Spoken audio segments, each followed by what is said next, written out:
Quando eu estive aqui em 2015, nós estudamos o papel da mulher. Então o que nós vamos fazer esse ano? Estudar o papel do homem.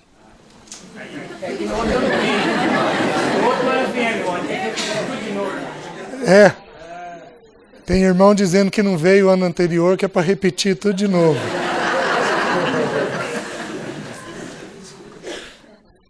Por que nós começamos com as mulheres? Porque todos os textos que falam de papéis começam com as irmãs. Gênesis 3, versículo 16 a 20, começa com as irmãs. Efésios, capítulo 5, começa com as irmãs. Colossenses, capítulo 3, começa com as irmãs. 1 Pedro, capítulo 3, começa com as irmãs. Por que eu acho que começa com as irmãs? Em primeiro lugar, porque a mulher é a parte mais frágil. Ela tem que ser atendida em primeiro lugar. Em segundo lugar, porque pela proximidade com os filhos, ela pode fazer mais estrago na vida familiar. Mas isso nós vamos estudar quando o Senhor nos permitir estudar sobre filhos, né? Então eu quero iniciar agora à noite, eu vou dar uma palavra geral, porém, ela é aplicada a nós homens. E a partir de amanhã cedo nós vamos abrir todos os textos das Escrituras que falam sobre o nosso papel, aquilo que nós devemos fazer. Queridos, nós vivemos o problema que vivemos na sociedade e na igreja por falta de homens. O ser humano, por causa do pecado, ele tem uma tendência natural aos extremos. O pecado fez isso. A Bíblia nos permite, até onde eu conheço, 4 extremos. A Bíblia nos permite amar a Deus acima de todas as coisas, com toda a força, toda a alma, todo o entendimento, todo o coração. Isso é um extremo. O segundo grande mandamento já não é um extremo. Amarás o teu próximo como a ti mesmo. O segundo extremo é que a Bíblia nos dá a ordem de orar sem cessar. Então, oração feita de forma adequada, correta, sem religiosidade. A oração ela precisa ser sem cessar. A Bíblia manda a gente dar graças em tudo, em todas as coisas, é um extremo. E a Bíblia também diz que tudo que eu fizer, seja em palavra, seja em ação, eu tenho que fazer para a glória de Deus. Que eu conheça, são esses 4 extremos. Nem o perdão é um extremo. Por quê? Porque Deus se absteve de um perdão. A blasfêmia contra o Espírito. Porém, nós temos que aprender esses equilíbrios e o fato é que o ser humano gosta de um extremo. Há 100 anos atrás, o ser homem era ser bruto. Era ser estúpido, era ser cabra macho, que pega, manda e acabou. Isso nós não encontramos base alguma nas Escrituras. Hoje o ser humano, o homem, pulou para um extremo oposto. Os homens são frágeis, são complicados, não sabem o que querem, não conhecem os seus papéis, e com isso as mulheres simplesmente precisam se posicionar. As mulheres, isso é muito comum dentro da igreja de Deus, existem algumas mulheres aqui tentando fazer o papel de homem e de mulher, e elas têm sofrido muito com isso, e os filhos mais ainda, por quê? Porque quando uma mulher tenta fazer o papel do homem, como não é papel dela, ela não tem a bênção de Deus naquilo que ela está fazendo. Então ela não vai fazer aquilo nunca. E como ela não se concentra no papel dela, ela faz mal feito o seu papel. Então os filhos ficam desprovidos de pai e mãe. Os irmãos estão entendendo? Papéis é um assunto essencial. A Bíblia descreve de Gênesis 1, Gênesis 2, Gênesis 3, a Bíblia descreve papéis. Os textos da mulher, amanhã de manhã eu vou fazer uma pincelada bem rápida do que nós vimos alguns anos atrás, mas a Bíblia traz alguns textos para a mulher, alguns textos para os homens, e queridos, nós temos que definir os nossos papéis. Quando definimos, não batemos cabeça, somos eficientes, é como uma engrenagem, o eixo no lugar adequado, a engrenagem junto com a outra, funcionando, é como uma engrenagem perfeita. Se a gente cumpre os papéis que Deus designou para nós, é impressionante como os nossos filhos estabilizam e como a nossa casa vai bem. Então eu quero gastar um tempo sobre o papel dos homens, e eu preciso, mas eu vou dar uma palavra, eu quero começar com isso. É sexta-feira, 9h30, alguns dos irmãos estão cansados, viajaram, trabalharam, não descansaram bem o dia, eu consegui dormir um pouco, então eu quero dar uma palavra um pouco geral, mas eu preciso que seja aplicada a você. Nós cometemos 2 graves erros que vão contra a natureza do Espírito Santo de Deus. Nós, homens, erramos na nossa conduta de gentileza, de docilidade, de bondade, de cuidado e de serviço com as mulheres, e nós erramos na nossa fala. Nós não falamos muito, mas quando falamos, machucamos elas, machucamos os filhos. Nós não agimos muito, e por não agir, pecamos gravemente contra a casa. A palavra salvador significa libertador, conservador e preservador. A Bíblia diz que Jesus é o salvador da igreja e que nós devemos ocupar a mesma função, o mesmo papel. Então nós somos das mulheres os libertadores, os conservadores e os preservadores. Mas sabe o que significa preservador? Se você fracionar a palavra, significa pré-servidor. Nas Escrituras, quem que serve quem? Nas Escrituras, o homem deveria levar o cafezinho para a mulher. Ou pôr o chinelinho no pé dela. Ou chamar ela para oração havendo uma necessidade. Nós vamos ver tudo isso a partir de amanhã de manhã. Nós somos os pré-servidores, aqueles que deveriam estar cuidando dela. Mas eu quero me concentrar numa porção nessa noite para a gente iniciar. Quando Jesus inicia, nós temos uma lacuna na vida do Senhor até os 30 anos, onde muita pouca coisa é dita a respeito dele. Nós temos a menção de Lucas, nós temos a menção de que ele vai ao Egito, logo depois do seu nascimento, fica lá até os 2 anos de idade. Com a morte de Herodes, ele faz o caminho de volta, ele volta, vai morar em Nazaré. Aos 12 anos, nós temos a única história que é contada a respeito do nosso Senhor, e diz o texto bíblico que ele conversou com os doutores enquanto estava em Jerusalém, perguntando para eles coisas concernentes ao reino dos céus. Ele vai indagando os doutores, mas ele tem uma frase. Do 0 aos 30 anos, a Bíblia nos dá uma frase do nosso Senhor. Os pais chegam e dizem: meu filho, Maria, eu e teu pai, aflito estamos à tua procura. E ele responde assim: vocês não sabiam que me convinha estar na casa de meu pai. Aos 12 anos de idade, o nosso Senhor tem uma preocupação com o pai. Porém, meus queridos, aos 30 anos de idade, um homem feito, um homem pronto, um noivo que vai preparar o sacrifício para a sua noiva. Aos 30 anos, ele começa a sua preparação como noivo. ele começa a chamar os seus.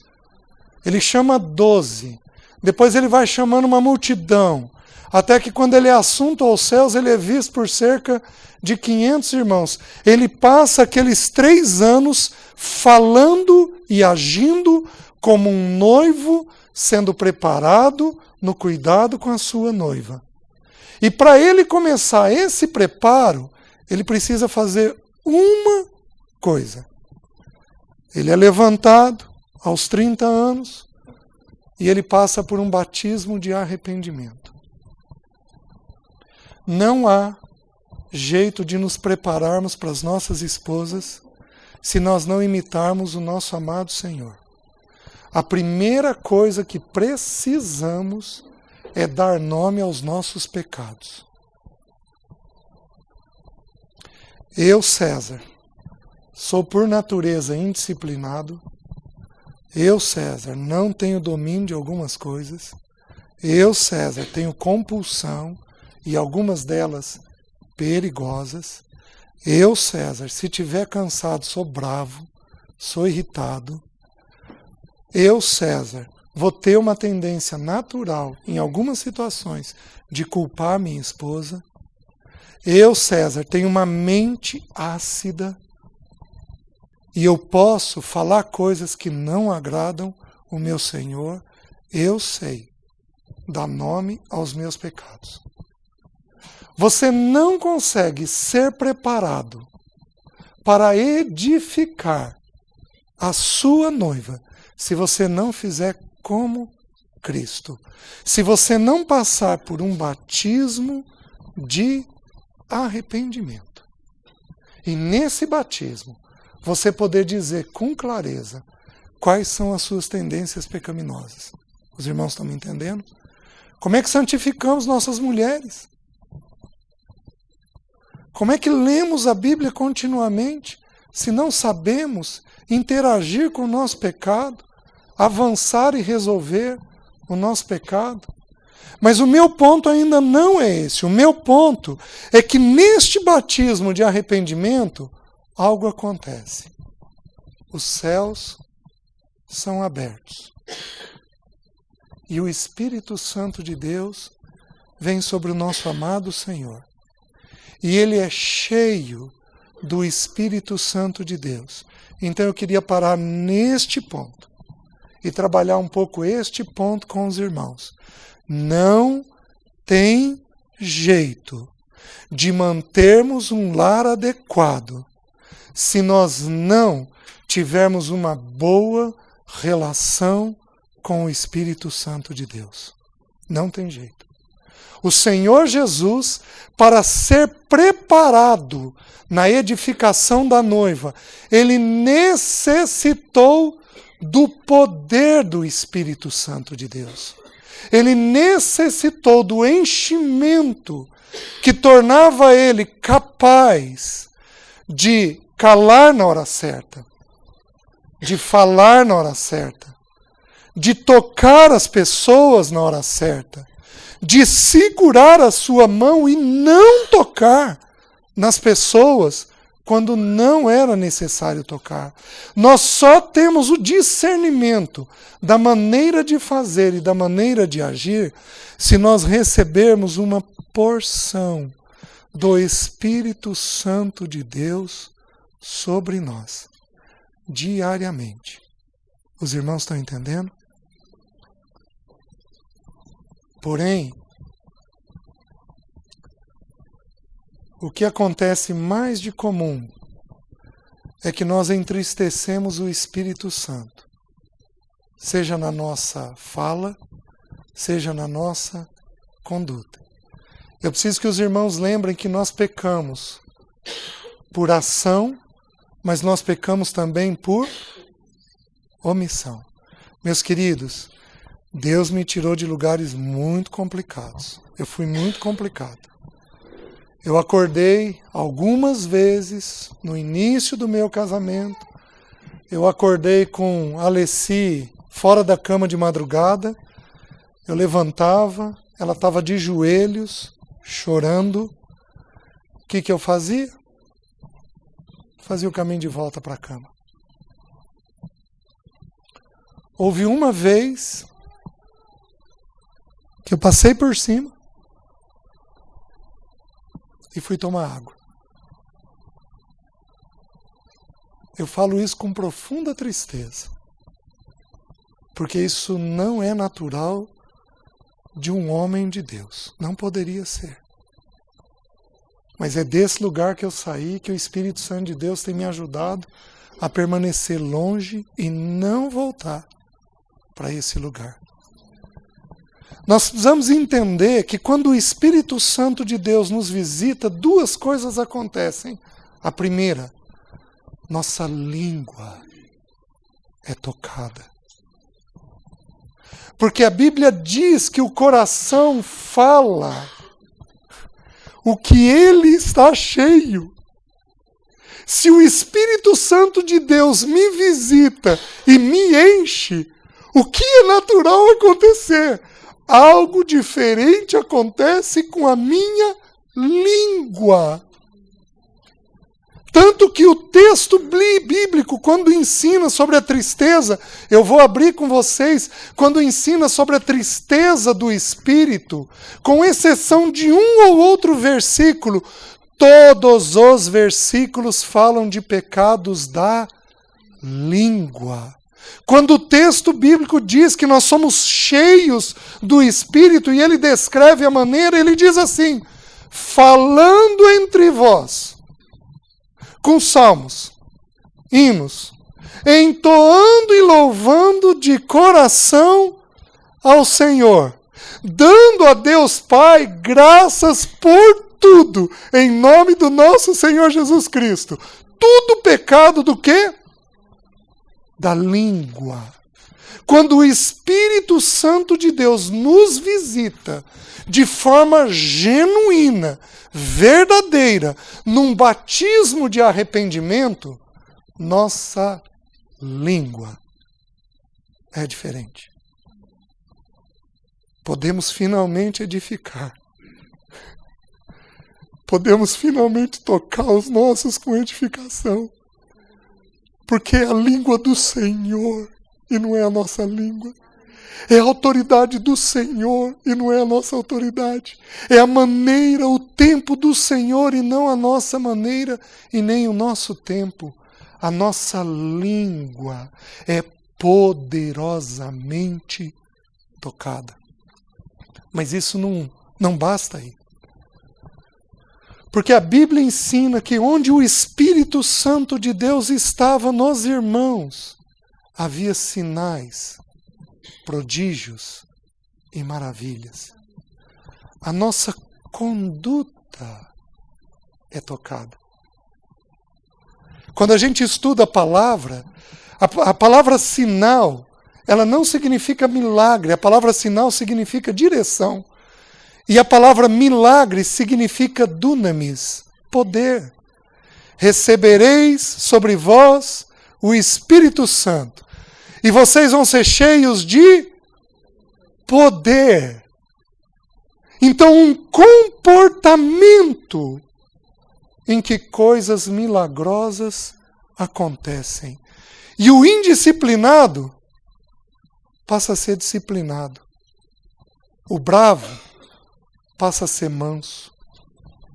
O compulsivo passa a ser seguro e dominado. Quando o Espírito Santo de Deus nos visita.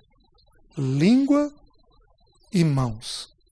Língua e mãos são tocados. Os irmãos sabem disso tão bem quanto eu. Quando o sacerdote foi ungido no Velho Testamento, ele foi ungido na ponta da orelha, na ponta do dedão da mão e na ponta do dedão do pé. Ouvir, decidir e caminhar. O Espírito Santo de Deus, quando vem sobre nós, toca o nosso ouvido de tal maneira que a nossa língua é diferente.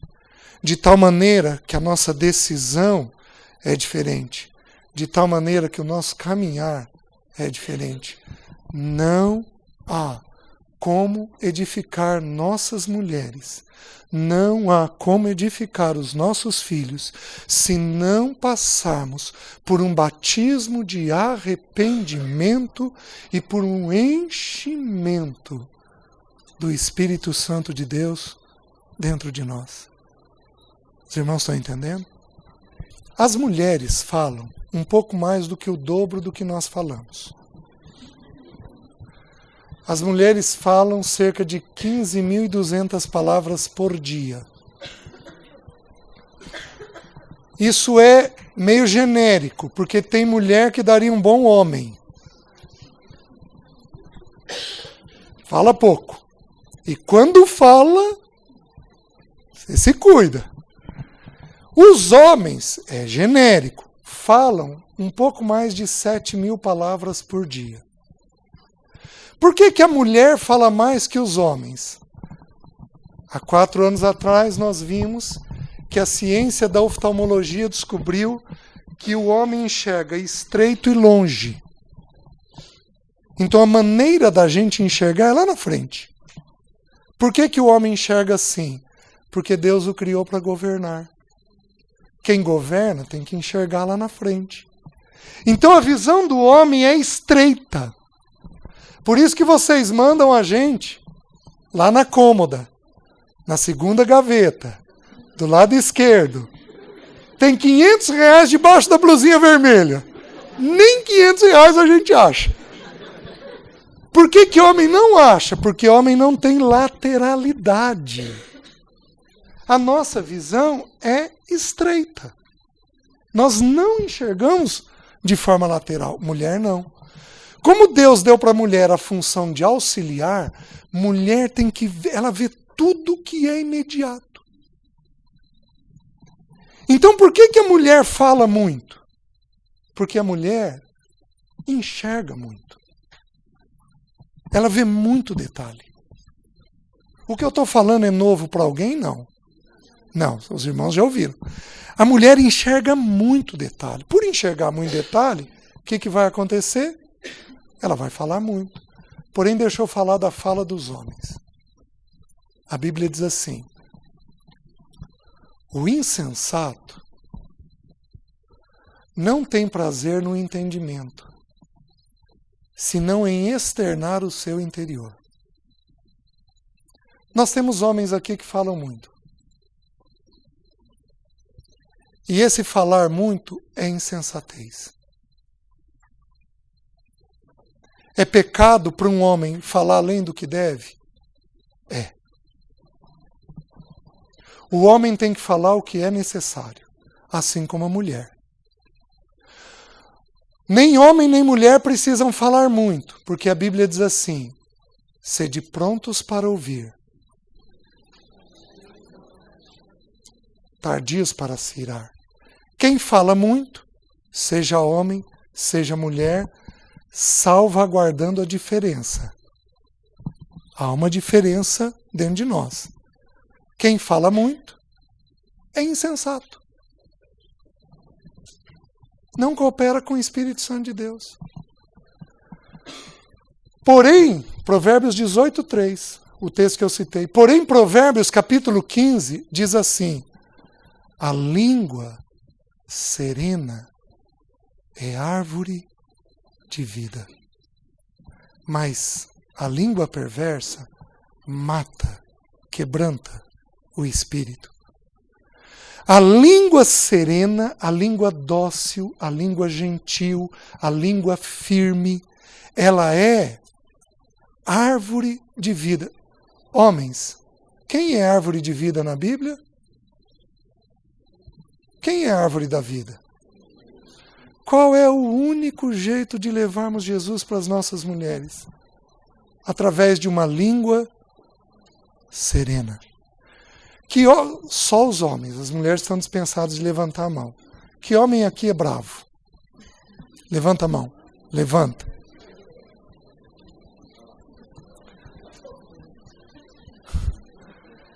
Que homem aqui é explosivo? Levanta a mão. Vamos lá, vamos ver os corajosos. Que homem aqui fala palavrão? Levanta a mão.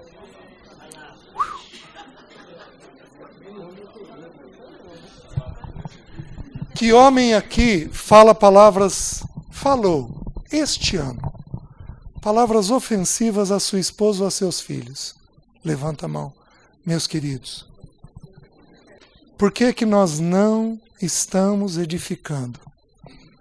Porque nossa língua não é serena. A língua serena é árvore de vida. Quando o Espírito me enche de tal maneira que eu começo a ser dominado por Ele, ao falar, eu levo o Senhor. Ainda que você fale coisas difíceis, você passa a levar o Senhor. Não há maneira de edificarmos as nossas mulheres se não for por uma língua serena. Esse pecado, nós precisamos de uma visitação urgente. Os irmãos estão entendendo? Abram, por favor, em Efésios, capítulo 4, versículo 25. Efésios 4, 25. Por isso, deixando a mentira, fale cada um a verdade com o seu próximo, porque somos membros uns dos outros. Irai-vos e não pequeis, não se ponha o sol sobre a vossa ira, nem deis lugar ao diabo. Aquele que furtava, não furte mais, antes trabalhe, fazendo com as próprias mãos o que é bom, para que tenha com que acudir ao necessitado. Não saia da vossa boca nenhuma palavra torpe, e sim unicamente a que for boa para edificação, conforme a necessidade, e assim transmita graça aos que ouvem. E não entristeçais o Espírito de Deus, no qual fostes selados para o dia da redenção. Longe de vós toda amargura, e cólera, e ira, e gritaria, e blasfêmias, e bem assim toda malícia. Antes sede uns para com os outros benignos, compassivos, perdoando-vos uns aos outros, como também Deus, em Cristo, vos perdoou. Até aqui. Quando você nasce de novo, o Espírito Santo vem fazer habitação dentro de você. E essa habitação, ela é definitiva, porque o Espírito Santo, ele é um selo, ele é um penhor.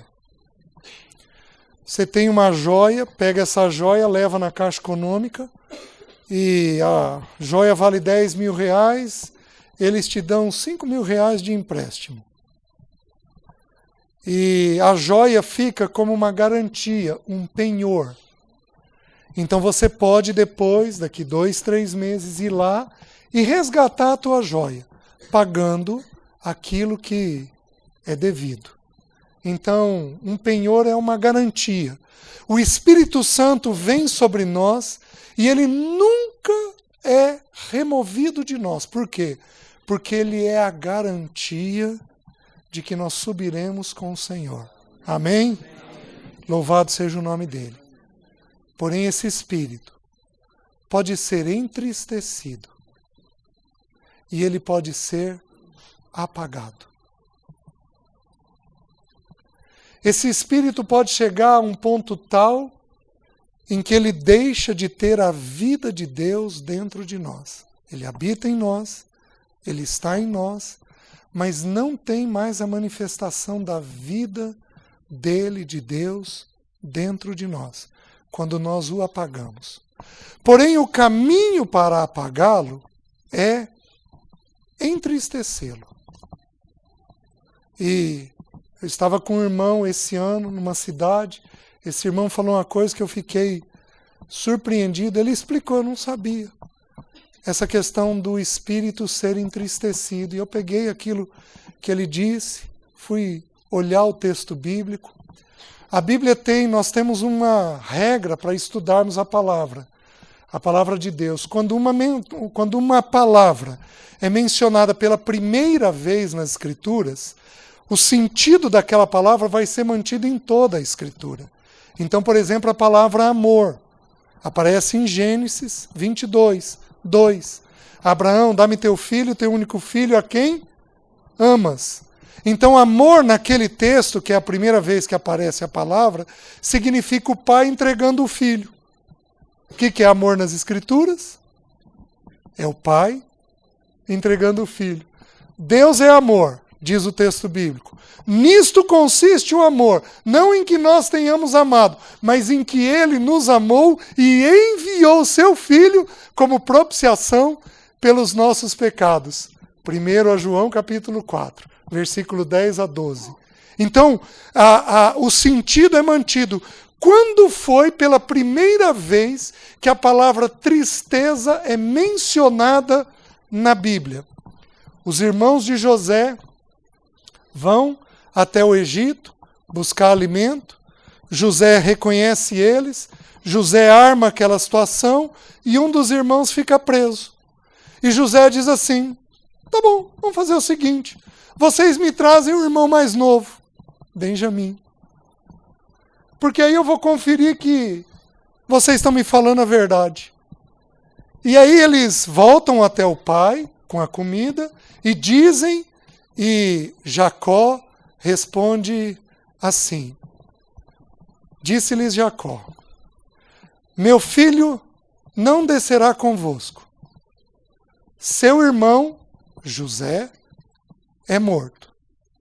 Caso eu vos deixe ir, e algo lhe suceda no caminho, eu farei descer as minhas cãs, os meus cabelos brancos, com tristeza à sepultura. A palavra tristeza é tirada de qual contexto? Um pai sepultando um filho. Meus irmãos, eu fiquei tão chocado. Mas eu fiquei tão chocado. Estou falando de agora, de fevereiro para cá. Mas isso me impressionou de tal maneira. Eu tinha partilhado esse texto alguns dias antes, numa determinada localidade, mas eu não tinha tido essa compreensão até que esse irmão jogou luz sobre isso. Meus irmãos, preste atenção. A palavra tristeza, ela significa aflição, magoar, fazer alguém receoso. Como é que o Espírito Santo de Deus fica dentro de nós quando ele está triste? Qual é a maneira que ele fica dentro de nós? Ele fica receoso. Imagina um pai no velório de um filho. Esse pai tem força? Esse pai tem vigor para cuidar? Esse pai é um bom amigo para quem está chegando perto dele? Esse pai tem uma palavra de consolo a dar para alguém? Meus queridos, o Espírito Santo não consegue fazer o que é da natureza dele. Ele é o Paráclito, aquele que está ao lado. Ele é aquele que sussurra no nosso ouvido os riscos que temos na vida. E aí ele não pode sussurrar porque ele está receoso. Ele está entristecido. Ele está num sentimento de luto quando nós o entristecemos. Eu venho com a Alessia há um tempo atrás, clamando quase que diariamente. Nós estamos pedindo, buscando e batendo, pedindo, buscando e batendo, pedindo, buscando e batendo. Nos foi ensinado que é para pedir, buscar e bater, pedidos de oração, mas o texto bíblico não ensina isso. Pede, que dar-se-vos-á. Busca, que você vai encontrar. Bate, que vai ser aberto. Pois qual é o pai que se o filho pede um peixe, ele dá uma cobra? Ou se pede um ovo, lhe dá um escorpião? Se vós que sois maus, sabeis dar boas dádivas aos vossos filhos, quanto mais o Pai Celeste dará o... Espírito Santo. É para nós pedirmos, batermos e buscarmos o Espírito Santo. Numa relação íntima, diária, de limpeza, de enchimento, de graça, de clareza, da palavra, da glória dele. É para nós buscarmos este Espírito. Nós, homens, se queremos edificar o nosso lar, vamos ter que nos deparar com essa experiência de pedir o Espírito e buscar genuíno arrependimento.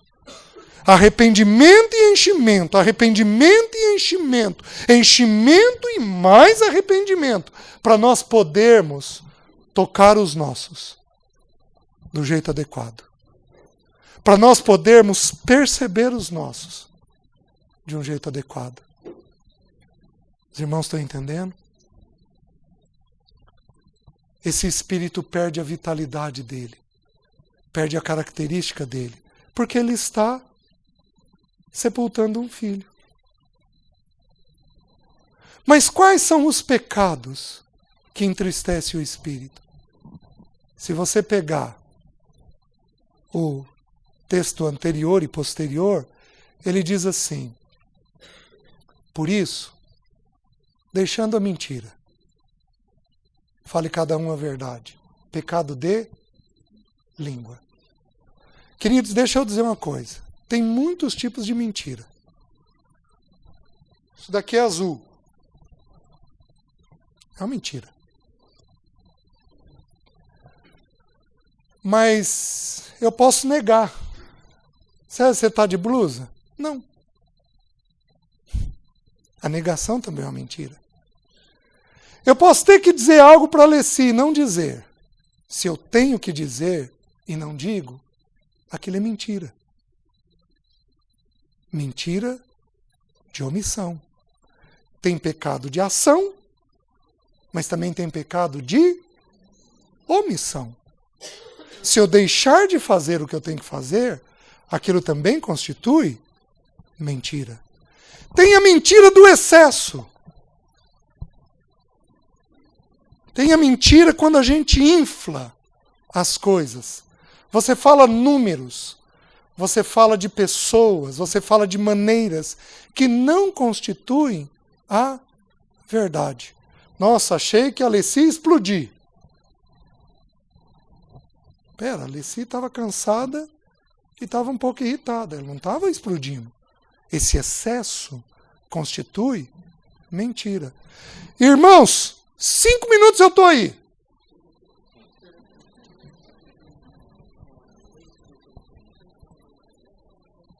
Isso é mentira.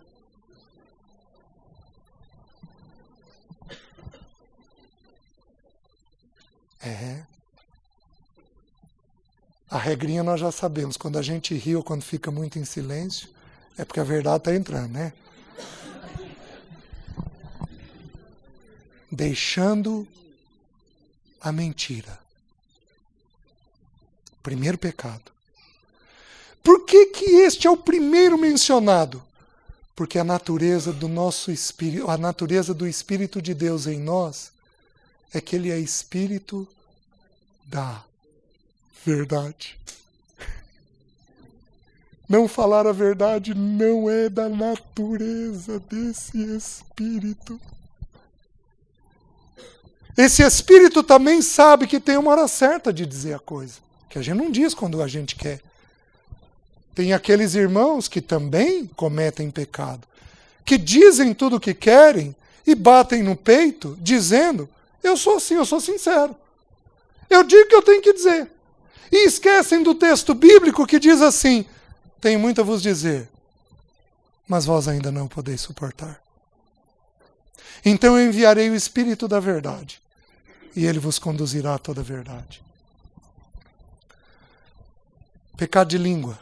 O outro pecado de língua diz assim: irai-vos e não pequeis, não se põe o sol sobre a vossa ira. Então ele dá duas sugestões. Que se eu irá sem pecar, isso constitui pecado. Tem uma ira que é sem pecado? Tem. Nós vamos falar um pouquinho mais da ira. Porém,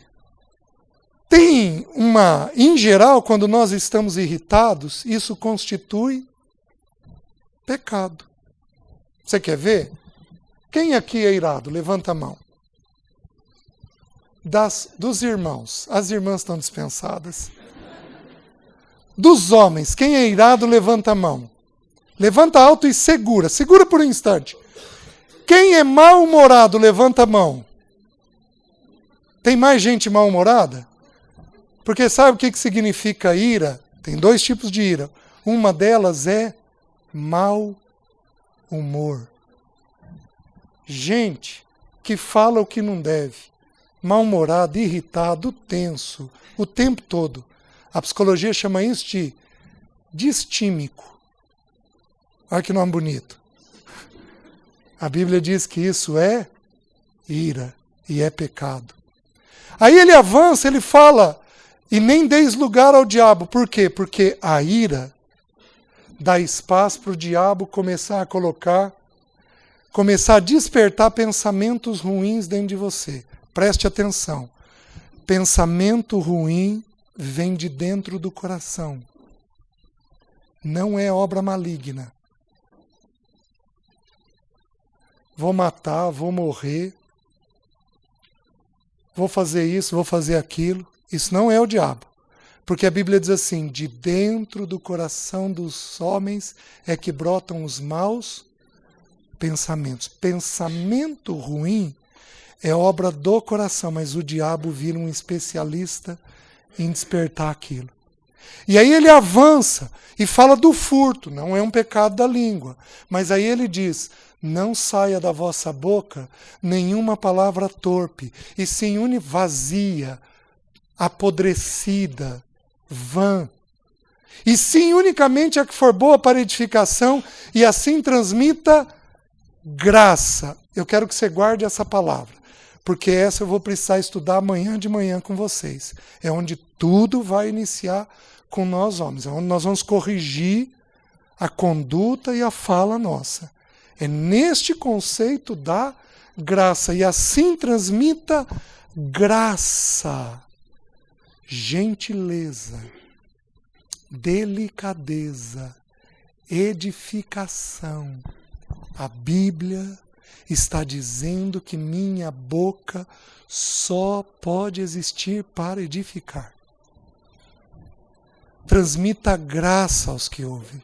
E não entristeçais o Espírito Santo de Deus, no qual fostes selados para o dia da redenção. Aí ele diz assim, longe de vós. Então ele está dizendo que tem que ter pecado, que eu vou ter que me distanciar dele. Tem pecado que eu tenho que ter uma determinação diária de me distanciar dele. E depois ele vai dizer assim, antes, sede uns para com os outros, benignos e compassivos. O sede é o oposto do longe, porque o sede no original grego significa traga à existência o que não existe. Longe. E o próximo é que eu vou trazer o que não é natural dentro de mim, mediante o poder do Espírito Santo. Longe do quê? 6 pecados. Amargura, cólera, ira, gritaria, blasfêmia e bem assim toda a malícia.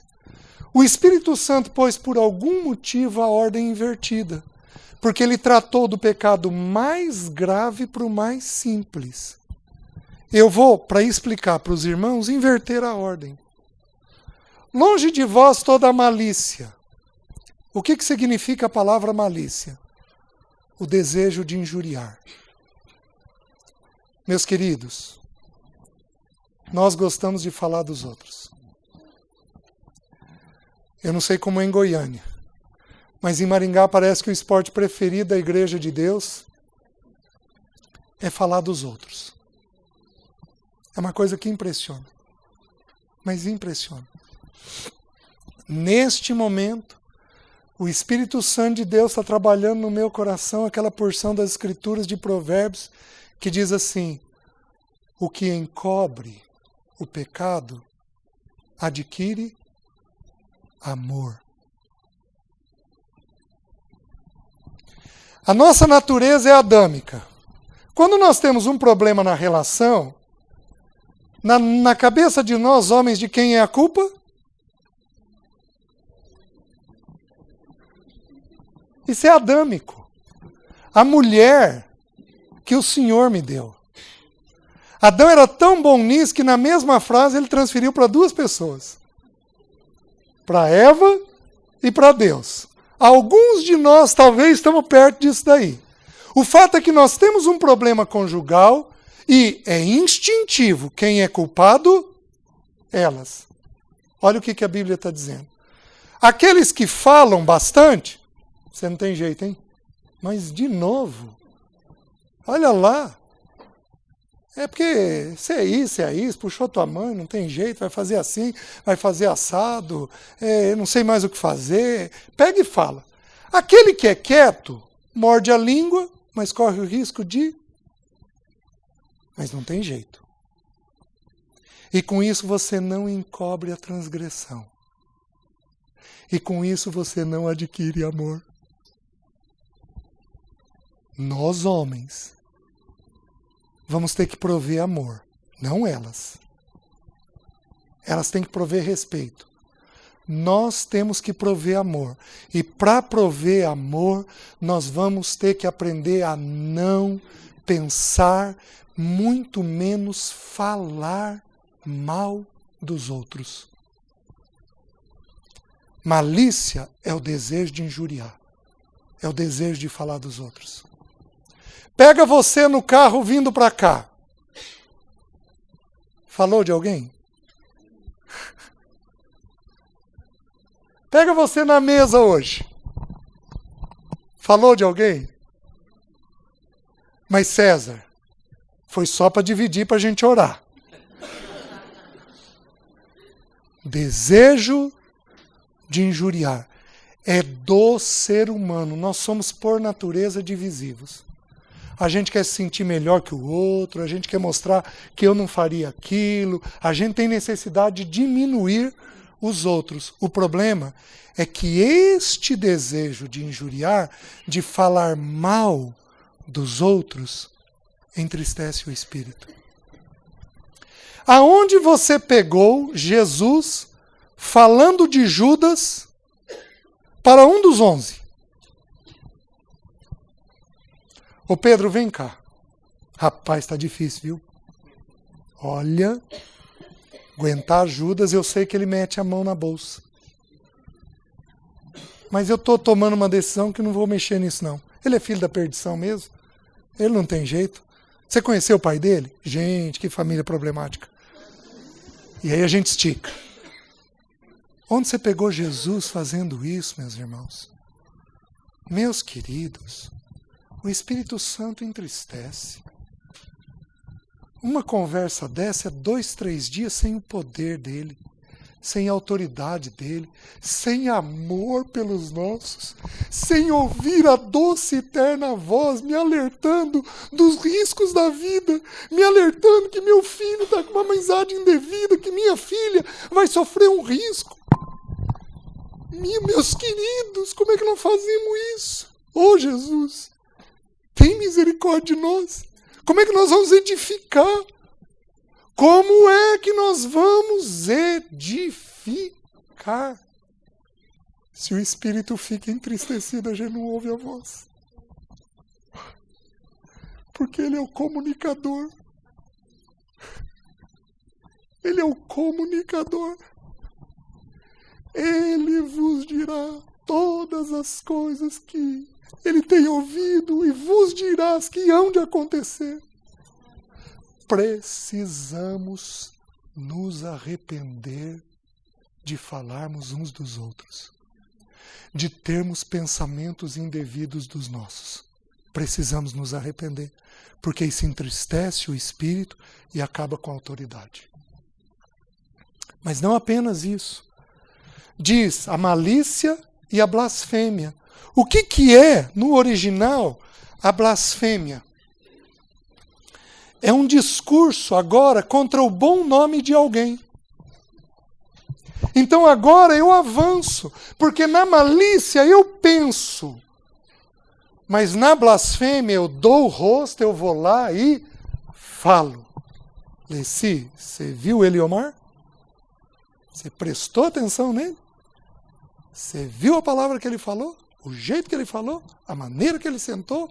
O jeito que ele me olhou? Meus queridos, nós temos uma tendência que já é grave, de falar da conduta do outro. Mas é 10 vezes mais grave quando nós falamos da intenção do outro. Porque a Bíblia diz que eu posso julgar uma palavra e eu posso julgar uma conduta, mas eu nunca poderia julgar a intenção do coração. Leci, o Eliomar não gosta de mim. Estamos em paz, né, Eliomar? Você está sentado aqui na frente. O Eliomar não gosta de mim. Eu estou julgando uma motivação. Eu não poderia fazer isto nunca, porque a Bíblia me proíbe. Porque só Deus pode sondar a intenção do coração.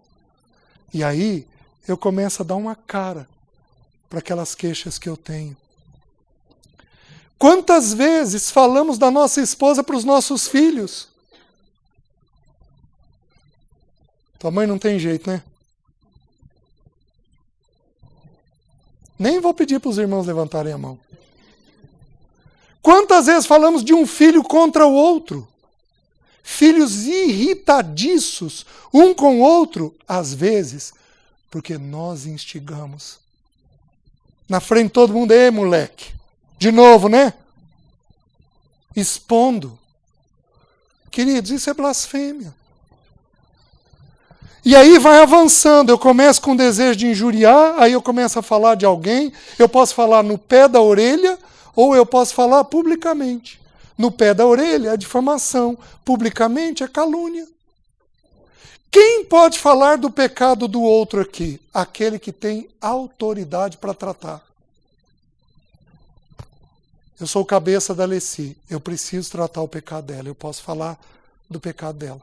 Eu tenho que tratar meus filhos, eu tenho autoridade para isso. Eu posso pegar e falar dos meus filhos. Mas eu não tenho autoridade sobre a Eliomar, eu não tenho autoridade sobre a Sirlei, eu não posso falar deles. E uma vez que eu trate o pecado da Leci, o que eu tenho que fazer? Cobrir. E não descobrir. Cobrir. Aqui é um problema que as irmãs têm. Eu sei que eu estou falando para os homens. Mas me aguentem só um pouquinho. Algumas de vocês têm uma memória extraordinária. Que mulher aqui tem boa memória? Levanta a mão. Nossa! Aí você vira e diz, porque há 10 anos atrás, a gente estava lá em Caldas Novas, dentro da piscina, você tinha mergulhado 3 vezes. Aí você levantou e me falou tal palavra que você está dizendo hoje. Aí você diz, meu Deus, eu falei isso ou não falei? Se ela está dizendo eu acredito, eu não acredito, como é que vai ficar? Gente, isso é uma conversa ruim. Porque você se ressente. Você tem que tratar o fato, o princípio. E o que passou, está tratado, acabou. Não é para descobrir mais, não. Aí você avança para o próximo pecado, você grita. Que homem aqui que grita dentro de casa, levanta a mão, por favor. Você avança. Para você gritar, você passou pelos 2 primeiros. Uma vez que você grita, você vai para o 4º pecado. Você vai para a ira. A palavra ira, no grego, ela tem 2 sentidos. Tem 2 originais gregos. Ergos e thumos. O primeiro, a ira ali, é ergos, que significa este mau humor. Quando que um homem tem mau humor que é aceitável? Antes de comer. Tô certo? Minha irmã, não converse com teu marido se ele estiver com fome. Não converse. Se ele estiver com sono. Algumas de vocês, dá 11 da noite. Então, querida. Se você der conta, tudo bem, mas se tiver com sono, não dá para conversar. Então essa primeira ira é um mau humor que a pessoa tem. É uma ira meio contínua dentro dela. Qualquer coisa, nós teríamos que estudar sobre a ira, mas essa ira, a ira deriva de onde? De insatisfação. Que homem aqui é insatisfeito? Levanta a mão. Levanta alto. Insatisfação é de onde deriva a ira. Você é insatisfeito, vai ficar irritado. Meus queridos, é triste. Eu cheguei a passar no início do casamento quase 3 semanas sem conversar com a Alessi. Porque eu tinha uma irritação para dentro. Eu ficava aqui. Porque ela... Com uns dias eu ficava bem, aí eu colocava a mão nela. Aí ela queria morrer. Porque eu queria retomar tudo sem conversar nada. Também estava errado. Vocês estão entendendo? Né, irmãs? As irmãs estão assim, ó. Né? Então, meninos, colocar a mão sem tratar. Tudo bem, irmãs. Eu queria o amém deles. Eu já tive o de vocês. Então, vou começar de novo. Meninos, pôr a mão sem tratar, não. Nós temos que aprender a resolver. Ainda que não tenha solução. Querida, não tem jeito. Isso daqui vai ficar desse jeito que está por enquanto. Tá bom? É uma forma de resolver. Tem alguns assuntos que não tem o que fazer. Nesse momento nós não vamos pôr a mão nisso daqui não. Ira. Aí evolui para cólera. O que é a cólera? A cólera agora é o thumos. A primeira vez que essa palavra apareceu na Bíblia foi quando Herodes mandou matar as criancinhas de 2 anos para baixo. Essa gera suicídio. Essa é o que gera o feminicídio. É cólera. A pessoa não dá conta dentro dela. Só o Espírito Santo de Deus para nos dominar nisso. Quem era assim dos 12? João. Senhor, quer que mande descer fogo do céu? Ele tinha essa atitude. Foi transformado no apóstolo do amor. E o último é a amargura. O que é amargura? É quando você enrosca numa história ou numa pessoa. E a mente tua não desliga. Porque aquele fulano, porque aquele fulano, porque aquele fulano, porque aquele fulano, porque aquele fulano, porque aquele fulano.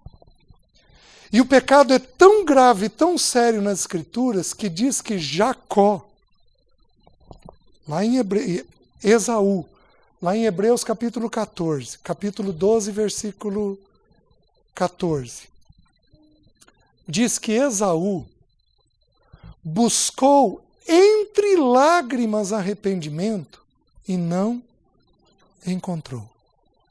Porque o amargo, ele quer parar com aquilo. Mas aquilo calcificou tanto dentro dele,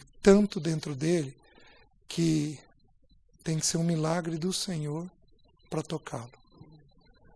E a amargura diz que tem uma raiz. Qual é a raiz? A malícia. O pensar mal. Por isso que o texto começa com malícia. Malícia, blasfêmia, gritaria, ira, cólera e amargura. Meus irmãos, pecados da língua que entristecem o espírito. E aí, para encerrar, o texto diz assim: antes, sede, homem, é com você que não estou conversando. Antes, sede uns para com os outros, benignos e compassivos. O que é benigno? Benigno é gentil. Aquele que serve. Você vai tomar uma decisão nesse fim de semana se o Espírito te mover a isso. Senhor, eu vou ser gentil. Vou ser firme quando necessário. Mas eu vou ser gentil. Sou eu quem vou servi-la. Porque é o que o Senhor faz por mim. O Senhor me serve com oração. O Senhor me serve me dando as coisas. O Senhor me serve me dando saúde. Senhor, eu vou servi-la. Eu vou servir a ela e aos meus filhos. Nas Escrituras não é mulher quem tem jornada dupla. Nas Escrituras quem tem jornada dupla é homem. Porque o homem, ao chegar do trabalho em casa, ele tem que virar e dizer: querida, cheguei.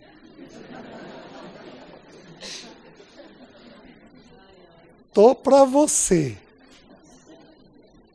Cadê as crianças? Vai descansar. Os irmãos estão entendendo? Antes sede para com os uns. No grego, a palavra benigno significa gentil, aquele que serve. Aliás, o compassivo é aquele que serve. O gentil, o benigno é o que serve, gentil e agradável. E o compassivo é isso mesmo. O compassivo significa aquele que tem fortes emoções, fortes entranhas. O que vem primeiro é a conduta e não o sentimento. Você não vai fazer porque